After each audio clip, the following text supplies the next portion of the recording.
नमस्कार दोस्तों, आप सभी का बहुत बहुत स्वागत है और मैं हूँ मीनाक्षी। मैं आप सभी का अपने इस यूट्यूब चैनल में बहुत बहुत स्वागत करती हूँ, वंदन करती हूँ, अभिनंदन करती हूँ। तो फ्रेंड्स, आज की इस वीडियो में मैं आपको बताने वाली हूँ कि करवा चौथ के दिन आपको किस प्रकार से चंद्रमा का पूजन करना होता है, कैसे पति का पूजन करना होता है और चंद्रमा को जब आप अर्घ्य देते हैं तो आपको क्या बोलना होता है और चंद्रमा के पूजन में आपको किस किस सामग्री की आवश्यकता होती है।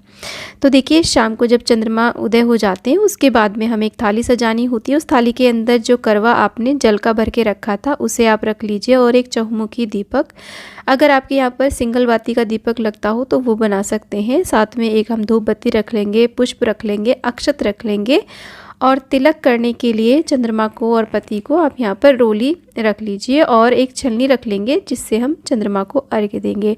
और जो आपने कथा सुनते समय आपने अपने पल्लू में जो अक्षत या फिर गेहूं के दाने और दूर्वा बांधी थी ना, उसे भी आप खोल करके इस करवे के अंदर डाल लीजिए। तो इस तरीके से चंद्रमा का पूजन किया जाता है। तो यहाँ पर देखिए, छत पर हम आ गए हैं, चंद्रमा उदय हो चुके हैं। चंद्रमा करीब करीब देखिए 8:30 के बाद ही उदय होते हैं इस दिन, और बड़ा लाल रंग का चंद्रमा होता है।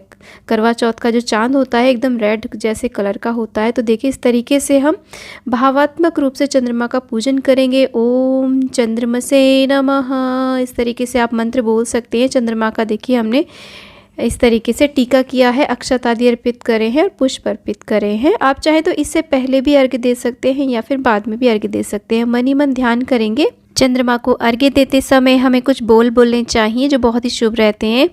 हरे बास की छावड़ी, गल मोतियन को हार, चांद को मैं अर्घ देऊँ, मेरे जीवे वीर और भरतार। आग तले मेरे सासरो, ढाक तले नंसार, पीहर सासरो ऐसे बसे जैसे कीड़ी और दूब के सो नाल। तो इस तरीके से हम अर्घ्य देते हैं। अर्घ्य देते समय आप ध्यान रखिएगा कि आपको पैरों में जल ना पड़े। उसके नीचे आप कुछ भी बड़ा पात्र रख सकते हैं या फिर आप कोई बाल्टी भी रख सकते हैं। तो इस तरीके से चंद्रमा को अर्घ्य देने के बाद में हम अपनी छलनी लेते हैं। छलनी के अंदर हम ये जो हमने दीपक बनाया है उसको इस तरीके से रखते हैं और फिर चंद्रमा को देखते हैं। तो इस तरीके से देखिए, छलनी से चंद्रमा इसलिए देखे जाते हैं क्योंकि कहा जाता है कहीं कहीं पर कि चौथ का जो चांद है वो हमें डायरेक्ट नहीं देखना चाहिए। उसके बाद में उसी छलनी से अपने पति को हम निहारेंगे। बाद में दिए को हम यहीं पर रखकर आ जाते हैं। और कथा में भी छलनी से ही चांद को दिखाया गया था, जो कथा आती है करवा चौथ की। तो इसीलिए ये परंपरा तभी से चली आ रही है, छलनी में से दिया रख करके चांद को देख। चंद्रदेव का पूजन करने के बाद में पतिदेव का पूजन किया जाता है। इस प्रकार से देखिए, रोली से तिलक करिए, नीचे से ऊपर की ओर जाता हुआ लंबा तिलक करिए और इसके ऊपर अक्षत लगाइए ताकि हमारे पति दीर्घायु हो और वो उन्नति करें।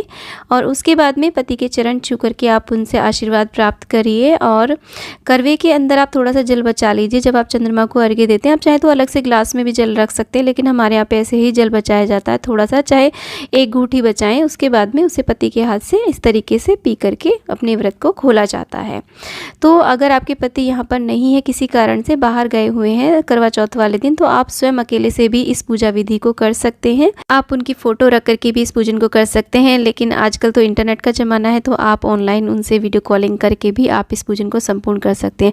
अब फ्रेंड, अगर कभी कभी ऐसा होता है बादलों की वजह से चांद दिखाई नहीं देता है, तो आप चंद्रोदय का समय नोट कर लीजिए। उसके आधे पौन घंटे बाद अपना पूजन आप चंद्रमा जिधर की साइड उदित होते हो ना, उधर की साइड मुख करके आप अपना पूजन ये संपूर्ण कर सकते हैं, क्योंकि चंद्रमा तो सृष्टि में विद्यमान है ही। तो वीडियो को लाइक, शेयर और चैनल को जरूर सब्सक्राइब करें और कमेंट बॉक्स में करवा चौथ मैया की जय आप अवश्य लिखें। राधे राधे।